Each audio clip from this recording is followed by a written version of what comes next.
Superman might just be the most important movie for the superhero genre, if not the most important movie of the year. I think most people will like it, but I'm not one of those people. It's just not for me. The movie industry is a dying one, with blockbusters being created with bloated budgets that require astronomical and unrealistic returns to just break even, let alone be profitable. And then you have hollow remakes crafted to entice audiences on nostalgia rather than substance. And not so far from the heart of what was keeping the movie industry and theaters afloat were superhero films. The MCU is clearly not what it used to be. It no longer has a stronghold in the cultural zeitgeist. And then Sony keeps making Spider-Man movies without Spider-Man. So this is the time for DC and Warner Brothers to strike and capitalize on Disney Marvel's shortcomings. So the question stands, can Superman do it? Unfortunately, I'm not convinced it can. Hey! Quit messing around! I'm not messing around, I'm doing important stuff. The latest Superman movie is lighthearted, wacky, and silly. There's a hint of depth, but it's not explored in a truly meaningful or compelling way. The movie goes for quite a bit of jokes and gags. I think it's pretty obvious the bull was kicking Superman's ass. So he didn't completely kick Superman's ass. The action also didn't do it for me. I wasn't enthralled or enamored with any of it. From a story standpoint, it's basically about Superman trying to redeem his name, because Lex Luthor reveals the true nature of why he's come to Earth. The pacing is jumpy when going from scene to scene, but it is easy enough to follow. The second act is a bit long. It doesn't help that the movie as a whole feels disjointed and that there was quite a bit cut out. Thankfully, the 2-hour, 9-minute runtime didn't make this movie a drag to get through. The CGI is hit or miss, and the headshot flying angle isn't really a flattering one. I think they should have went without it. I did like our characters. I had some apprehension when I first heard how many metahumans and normal humans were involved, but the movie does handle the total volume of characters pretty well. David Cornsweet was good as Superman. Admittedly, I do have an affinity for Henry Cavill and Man of Steel, but I did find David as a believable Superman and Clark Kent. I understood what the movie was trying to convey with where his character is at in his superhero wing, but I just didn't like the execution of these ideas. Rachel Brosnahan also did good as Lois Lane. Nicholas Hoult did well as Lex Luthor, but again, this is a circumstance where the execution of the character didn't resonate with me. And I think that's the main takeaway for the spoiler-free portion of my review. Despite some of the touching moments, interesting concepts, and well-acted characters, this latest Superman movie didn't resonate with me. I was hoping to feel hope. I was wanting a compelling story about Superman's humanity despite being an alien to our world. But this movie didn't deliver that for me. Wrap it up.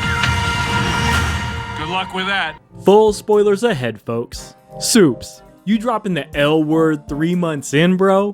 I get it that it's Rachel Brosnahan, but 3 months is too soon for I love you.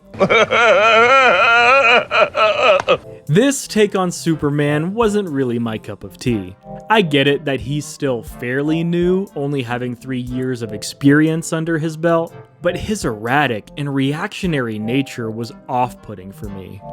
The Lois and Clark interview did land a bit better when seeing it in context of the movie rather than a solo clip online. The marketing campaign for Superman wasn't good, but that's a different story for another day. When we got to that scene, I was hoping they would explore the topic of superhero jurisdiction and involvement in world affairs in a meaningful way.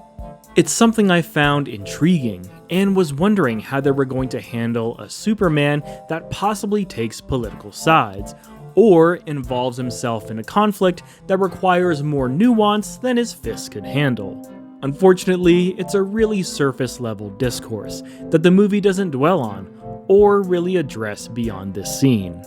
Even at the end, the government is basically distraught because more superheroes intervene in an international conflict, albeit set up by Lex Luthor, but the movie seems to position that Superman was right in his stance. And I guess now superheroes don't require jurisdiction, and are free to act and engage as they see fit. I don't have a problem with the idea or the outcome of the idea, but the execution of it, though, leaves me unsatisfied. He's saying it's our fault? I'm saying there may be a causality.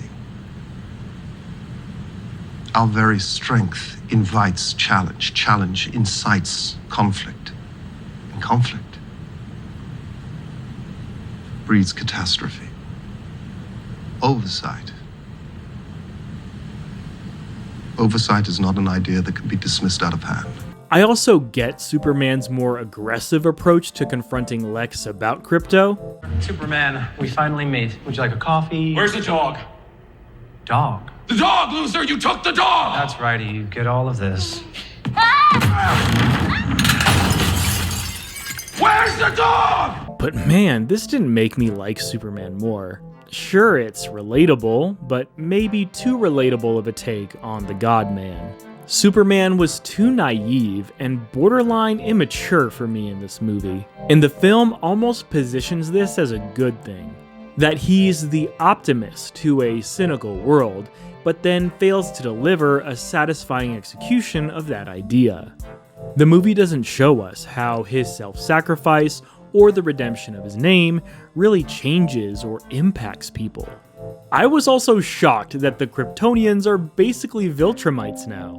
I really thought they would have rectified this by the end of the movie, but instead they tripled down on it. We needed a better, more efficient way to conquer worlds. Our most trusted officers were each given a planet to weaken by themselves. I was one of those lucky few. Now when it comes to Lex, Nicholas Hoult delivers a good performance, but the character was pretty one-dimensional.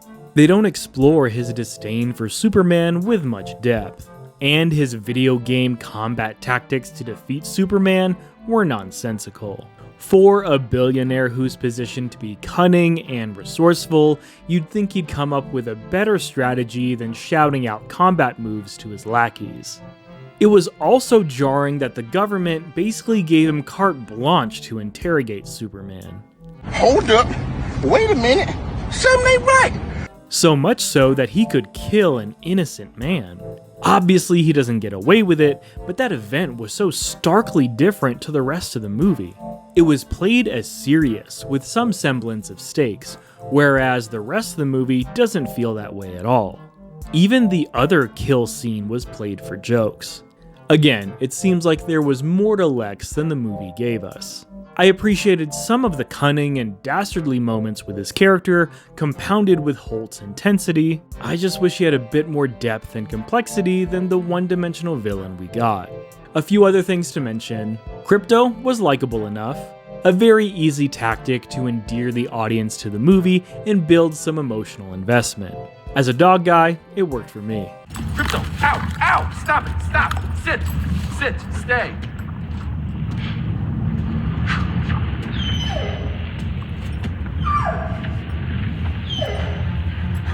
With how wacky the world is, the Justice Gang also worked within that framework. Mr. Terrific was a great standout, Guy Gardner definitely brought the silly, Hawkgirl was kind of just there. I can't say I'm excited for the Supergirl movie though. Her cameo in this film did not inspire confidence in me with what they're doing for her character. With how well the rest of the movie was cast, I'm not a fan of the Millie Alcock casting.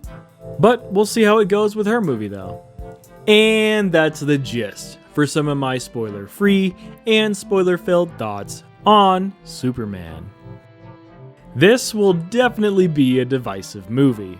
I think most people will like it for the lighthearted and comedic elements, and because it's well cast and well acted. For me though, the story and character decisions didn't click. And because it'll likely need to make more than $1 billion to be profitable, it puts the new DC universe on a shaky foundation. But I'd like to know what you think of the new Superman. How does David Cornsweet stack up to the other guys? Is 3 months too soon to say I love you? Hit me up! Let me know your thoughts in the comments down below. I'll catch you next time on The Gist.